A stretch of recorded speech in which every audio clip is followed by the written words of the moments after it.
Welcome back. ഇന്ന് നമ്മൾ വന്നിരിക്കുന്നത് റെസ്റ്റോറൻറ്റിലൊക്കെ കിട്ടുന്ന ഒരു ബീഫ് റോസ്റ്റിൻ്റെ റെസിപ്പി ആയിട്ടാണ്. ആ ഒരു ടേസ്റ്റിൽ തന്നെയാണ് നമ്മളിവിടെ തയ്യാറാക്കിയിരിക്കുന്നത്. ഒരുപാട് മസാല ഒന്നും ഇല്ലാതെ നല്ല അടിപൊളി ടേസ്റ്റിലാണ് നമ്മൾ തയ്യാറാക്കുന്നത്. ഇത് വീഡിയോ ഇഷ്ടപ്പെട്ടാൽ ലൈക്ക് ചെയ്യാനും നിങ്ങളുടെ ഫ്രണ്ട്സ് ആൻഡ് ഫാമിലിക്കും ഷെയർ ചെയ്യാനും മറക്കരുത്. ഈ ഒരു ബീഫ് റോസ്റ്റ് ചപ്പാത്തി, പൊറോട്ട, റൈസ് എന്നിവയുടെ കൂടെയൊക്കെ കഴിക്കാൻ പറ്റിയ നല്ലൊരു അടിപൊളി കോമ്പിനേഷൻ തന്നെയാണ്. അപ്പോൾ നമുക്ക് നോക്കാം എങ്ങനെയാണ് ഈ ഒരു ബീഫ് റോസ്റ്റ് ഉണ്ടാക്കുന്നതെന്ന്. ഞാനിവിടെ കുറച്ച് ബീഫ് എടുത്തിട്ടുണ്ട്. ഒരുപാടൊന്നും എടുത്തിട്ടില്ല, ഒരു 400 ഗ്രാമാണ് എടുത്തിരിക്കുന്നത്. നന്നായിട്ട് കഴുകി വൃത്തിയാക്കി എടുത്തിട്ടുണ്ട്. ഇത് ഇനി നമുക്കൊരു കുക്കറിലേക്ക് ഇട്ട് കൊടുക്കാം. ഇതിലേക്ക് 1 ടീസ്പൂൺ ഇഞ്ചി ചതച്ചത് ഇട്ട് കൊടുക്കുന്നുണ്ട്, 1 ടീസ്പൂൺ വെളുത്തുള്ളി ചതച്ചത് ഇട്ട് കൊടുക്കുന്നുണ്ട്. ഇനി ഇതിലേക്ക് നമ്മൾ 2 പച്ചമുളക് ഒരു കീറിയിട്ട് കൊടുക്കുന്നുണ്ട്. ഇതിലേക്ക് ഒരു 1/2 ടീസ്പൂണോളം കുരുമുളക് പൊടി ഇട്ട് കൊടുക്കുന്നുണ്ട്. ഇനി വേറെ ഒന്നും ഞാൻ ഇടുന്നില്ല, ഒരുപാട് മസാല ഒന്നും നമ്മൾ ഇതിനകത്ത് ചേർക്കുന്നില്ല. ഇതിലേക്ക് ആവശ്യമായ കുറച്ച് വെള്ളം, വളരെ കുറച്ച് വെള്ളം ഒഴിച്ചു കൊടുക്കുന്നുണ്ട്. ഇനി ഇതിലേക്ക് നമുക്കൊന്ന് കുക്ക് ചെയ്തെടുക്കണം. ഇനി ഈ ഒരു സമയത്ത് നിങ്ങൾക്ക് മഞ്ഞൾപ്പൊടി ഇടണമെങ്കിൽ ഇട്ടോളൂ. ഞാൻ ഒരുപാട് ഇടുന്നില്ല, കാരണം നമ്മൾ താളിക്കുന്ന സമയത്ത് ഇടും. ഇനി ഇതൊന്ന് ഒരു 6 വിസിൽ വരുന്നവരെ കുക്ക് ചെയ്തെടുക്കാം. അത് ഓരോരുത്തരുടെ ബീഫ് അനുസരിച്ച് കുക്ക് ചെയ്യാം കേട്ടോ. ഇനി നമ്മൾ അടുത്തായിട്ട് ഇതിലേക്ക് ഒരു കുടം വെളുത്തുള്ളിയാണ് എടുത്തിരിക്കുന്നത്. അപ്പോൾ ആ ഒരു കുറച്ച് വെളുത്തുള്ളിയിൽ നിന്നാണ് നമ്മൾ ചതച്ച് മാറ്റി ആദ്യം ഇട്ടത്. ഒരു ചെറിയ കഷ്ണം ഇഞ്ചി, 3 പച്ചമുളക്, പിന്നെ ഒരു വലിയ സവാള ചെറുതായിട്ട് അരിഞ്ഞെടുത്തിട്ടുണ്ട്. ഇനി ഇഞ്ചി വെളുത്തുള്ളി എല്ലാം ഒന്ന് ചതച്ചെടുക്കണം. ഇഞ്ചി വെളുത്തുള്ളി പച്ചമുളകും കൂടി ആയിട്ട് ചതച്ചെടുത്തിട്ടുണ്ട്. ഇനി ഒരു പാൻ വെച്ചിട്ടുണ്ട്. ആ പാനിലേക്ക് വെളിച്ചെണ്ണയാണ് നമ്മൾ ഒഴിച്ചു കൊടുക്കുന്നത്. വെളിച്ചെണ്ണ ഒഴിച്ചു കൊടുക്കുമ്പോഴാണ് കേട്ടോ ഇതിൻ്റെ ടേസ്റ്റ് കൂടുന്നത്. ഒരു 2 ടേബിൾ സ്പൂണോളം വെളിച്ചെണ്ണ ഒഴിച്ച് കൊടുക്കുക. ഇനി ഇതിലേക്ക് നമ്മൾ ഈ ഒരു ഇൻഗ്രീഡിയൻറ്റ് പ്രത്യേകം മറക്കാതെ ഇടുക. വലിയ ജീരകമാണ് ഇട്ട് കൊടുക്കുന്നത്. വലിയ ജീരകം ഏകദേശം 1 ടീസ്പൂണോളം, പിന്നെ ഒരു 3 വറ്റൽമുളക് ഇട്ട് കൊടുക്കുന്നുണ്ട്, ചെറുതായിട്ട് കട്ട് ചെയ്തിട്ട് വറ്റൽമുളക്. അപ്പോൾ വറ്റൽമുളകിൻ്റെയൊക്കെ അളവ് നിങ്ങൾക്ക് ഇഷ്ടമനുസരിച്ചിട്ടാണ് കേട്ടോ, കൂടുതലോ കുറവോ ഇടാം. ഇനി നമ്മൾ ആ ചതച്ച് വെച്ചിരിക്കുന്ന ഇഞ്ചി, പച്ചമുളക്, വെളുത്തുള്ളി എന്നിവയൊക്കെ കൂടിയുള്ള നമുക്കിത് ഇട്ട് കൊടുക്കാം. ഇനി നന്നായിട്ടൊന്ന് മുരിഞ്ഞ് വരിക. ആ ഒരു പച്ചമുളകൊക്കെ മാറി ഒന്ന് നന്നായിട്ട് മുരിഞ്ഞ് വരുന്നവരെ ഒന്ന് ഇളക്കി കൊടുക്കുക.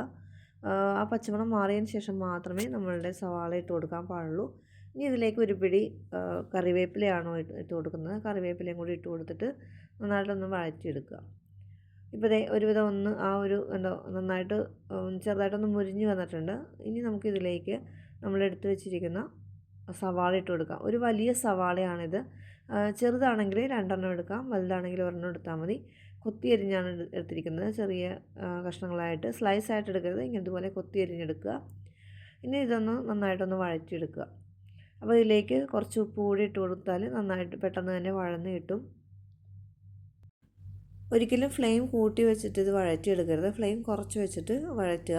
അപ്പോൾ അതേ ഉപ്പ് കൂടി ഞാൻ ഇട്ട് കൊടുത്തിട്ടുണ്ട്. ഉപ്പ് ആദ്യം നമ്മൾ ബീഫ് വേവിക്കുന്ന സമയത്ത് ഇട്ട് കൊടുത്തിട്ടുണ്ട്, അപ്പോൾ അതനുസരിച്ച് ഇട്ട് കൊടുക്കുക. ഇനി മീഡിയം ഫ്ലെയിമിൽ വെച്ചിട്ട് നന്നായിട്ടൊന്ന് വഴറ്റിയെടുക്കുക. ഒരു ലൈറ്റ് ബ്രൗൺ കളർ ആവുന്നത് വരെ ഇത് നന്നായിട്ടൊന്ന് വഴറ്റിയെടുക്കുക. ഇപ്പോൾ ഇതൊരു ലൈറ്റ് ബ്രൗൺ കളറായിട്ടുണ്ട്. നമ്മുടെ ഒരു സവാളയുടെയൊക്കെ പച്ചമുളകൊക്കെ എല്ലാം നന്നായിട്ട് മാറി വന്നിട്ടുണ്ട്. ഇനി നമുക്കിതിലേക്ക് മസാല ഇട്ട് കൊടുക്കാം. അപ്പോൾ ഞാനിതിലേക്ക് ഒരു 1/4 ടീസ്പൂണോളം മഞ്ഞൾപ്പൊടി ഇട്ട് കൊടുക്കുന്നുണ്ട്. ഇനി ഇതിലേക്ക് മുളക് പൊടിയാണ് നമ്മൾ ഇട്ട് കൊടുക്കുന്നത്, മല്ലിപ്പൊടിയാണ് ഇട്ട് കൊടുക്കുന്നത്. ഒരു ടീസ്പൂണോളം മല്ലിപ്പൊടി ഇട്ട് കൊടുക്കുന്നുണ്ട്. 1 ടീസ്പൂണോളം മുളക് പൊടി ഇട്ട് കൊടുക്കുന്നുണ്ട്. അപ്പോൾ ഇത്രയും നമ്മൾ ഇട്ട് കൊടുത്തിട്ടുണ്ട്. ഇനി ഇതിലേക്ക് നമുക്ക് മീറ്റ് മസാല ഇട്ട് കൊടുക്കുന്നുണ്ട്. അപ്പോൾ മീറ്റ് മസാലയോ അല്ലെങ്കിൽ ഗരം മസാലയോ ഇട്ട് കൊടുക്കാം, ഏത് വേണമെങ്കിലും ഇടാം. ഒരു 3/4 ടീസ്പൂണാണ് ഇട്ട് കൊടുത്തിട്ടുള്ളത്. ഇനി നമുക്കിതൊന്ന് ഈ ഒരു പൊടികളുടെ ഒരു പച്ചമണം മാറുന്നവരെ ഒന്ന് നന്നായിട്ടൊന്ന് വഴറ്റിയെടുക്കുക. ഒരു 1-2 മിനിറ്റ് മീഡിയം ഫ്ലെയിമിൽ വെച്ചിട്ടൊന്ന് നന്നായിട്ടൊന്ന് വഴറ്റിയെടുക്കുക. ഇപ്പോൾ ഇതേ നന്നായിട്ട് വഴറ്റി ആ പൊടികളുടെ പച്ചമണമൊക്കെ മാറിയിട്ടുണ്ട്. ഇനി ഇതിലേക്ക് നമ്മൾ എടുത്ത് വെച്ചിരിക്കുന്ന ബീഫ് ഇതിലേക്ക് ഇട്ട് കൊടുക്കുക. ഇനി ബീഫ് കൂടി ഇട്ടിട്ട് നന്നായിട്ടൊന്ന് വഴറ്റിയെടുക്കുക. ആ ബീഫ് ഒരു ലൈറ്റ് ബ്രൗൺ കളർ ആവുന്നത് വരെ നന്നായിട്ട് വഴറ്റുക. ഈ ഒരു ടൈമിലും ഫ്ലെയിം നന്നായിട്ട് കുറച്ച് വെക്കുക. ഫ്ലെയിം കൂട്ടി വെച്ചിട്ട് പെട്ടെന്ന് തന്നെ വഴറ്റിയെടുക്കരുത്, അങ്ങനെയാണെങ്കിൽ ആ ഒരു ടേസ്റ്റ് കിട്ടത്തില്ല.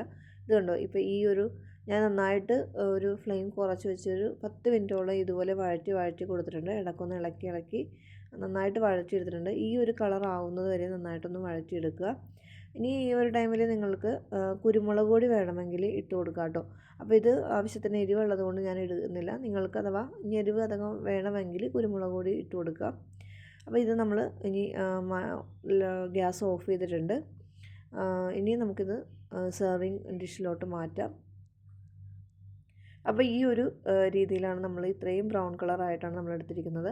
അതെ, ഇത് ഒരു സെർവിങ് ഡിഷിലോട്ട് മാറ്റിയിട്ട് കുറച്ച് കഴിയുമ്പോൾ നന്നായിട്ടൊന്ന് കളറ് നന്നായിട്ട് കൂടി വരും കേട്ടോ. ഇത് നമ്മൾ എന്താ പറയുക, റെസ്റ്റോറൻറ്റിൽ കിട്ടുന്ന ആ ഒരു ടേസ്റ്റിൽ തന്നെയാണ് തയ്യാറാക്കിയിരിക്കുന്നത്. പ്രത്യേകിച്ച് നമ്മൾ ആദ്യം ചേർത്ത ഇൻഗ്രീഡിയൻറ്റ് ഒരിക്കലും സ്കിപ്പ് ചെയ്യരുത്. ആ ഒരു വലിയ ജീരകം ചേർക്കുമ്പോഴാണ് കേട്ടോ പ്രത്യേക ഒരു ടേസ്റ്റ് തന്നെ വരിക. അപ്പം അതൊരിക്കലും സ്കിപ്പ് ചെയ്യരുത്.